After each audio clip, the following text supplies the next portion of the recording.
Hello everyone, welcome back to another Pokemon series, the beginning episode talk. So in this episode, it's going to be sunny weather today, and also there is a Pokemon breeding center, which might seem like a concept that was introduced in Generation 2, but I think it actually existed in Generation 1, because you had that one place where you could actually dump a single Pokemon below Cerulean City. I think that is what the episode is about, because there's none of that breeding stuff really happening, as in eggs. But the gang wants to check out the location, so they go over there, and Misty's like, hey, can you fix my Psyduck? So she dumps Psyduck there, and they leave, and then they walk past the restaurant where you can get a free lunch. And when this cast is discussing what you would have to do in order to get that free lunch, the owner comes out and is like, yeah, you don't have to buy like 10 things and then get one free. All you have to do is show me my favorite Pokemon. That's all. And his favorite Pokemon turns out to be the Pokemon we just dumped away, Psyduck himself. So it's time to head back to the daycare center. However, it's closed, so let's break in to get Psyduck back because Misty wants her food. However, it turns out that this place is the definition of looks can be deceiving, because on the inside, it turns out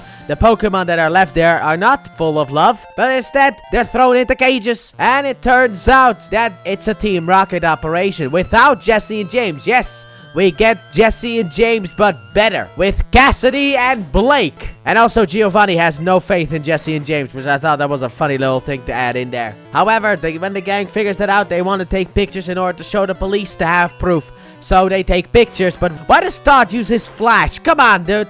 But when he takes a picture of the conveyor belt, it flashes through. So Billiam sees the flash and he heads over to check it out. However, they are able to put Pikachu in a cage and have Pikachu shocked so that it looks like Pikachu was just trying to escape. But then the real Team Rocket, Jesse, James, and Meowth, arrive because they want to steal Pokemon here. However, it turns out that this is a Team Rocket operation, so basically they're stealing from themselves. So then Cassidy and Buffy appear and they've all been caught. However, James is not willing to leave this place without his Pokemon, which apparently he left the Pokemon here because he caught a Weeping Bell off screen, which has now become a Victory Bell, who immediately starts to eat him, which is going to become a classic for the future. But yes, James finally has his Weeping Bell, well, Victory Bell. Also, there's a little contradiction here because James is supposed to know Cassidy and Bob. The problem is the fact that gets contradicted later on. So it's like, I mean, he does know them later on in the Training Days episode, but here he doesn't. I don't know why they decided to rewrite continuity like that. Like, they rewrote the whole origin story, by the way,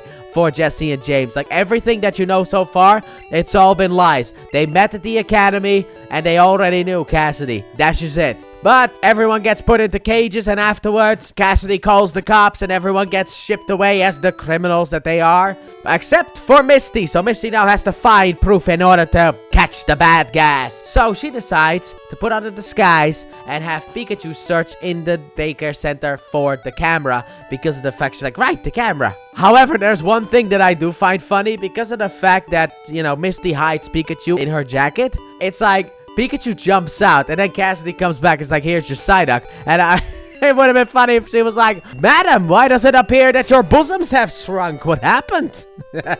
But Pikachu finds the camera, so Misty escapes, takes it to the cops, and then the cops arrest the other Team Rocket, who also have a motto that is copy-pasted from Jesse and James, but slightly altered. And then everyone gets to go free except for Jesse, James, and Meowth, who are actual criminals. And the day is saved. And to end the episode, apparently Jesse and James are now digging themselves out of the prison, which is kind of funny, because how did they get shovels in there?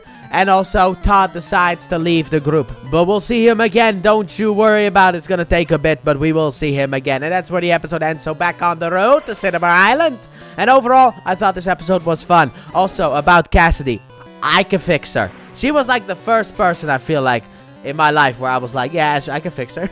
I can fix her because she's so hot. And I love Cassidy and Brunette. I think that they are a fun duo compared to Jesse and James, because of the fact that they're a lot more competent compared to Jesse and James. And the reason that the plan fails is exactly what the boss was afraid of, because they're all like, yeah, good thing we did not clue in Jesse and James, because they would have just ruined the whole thing.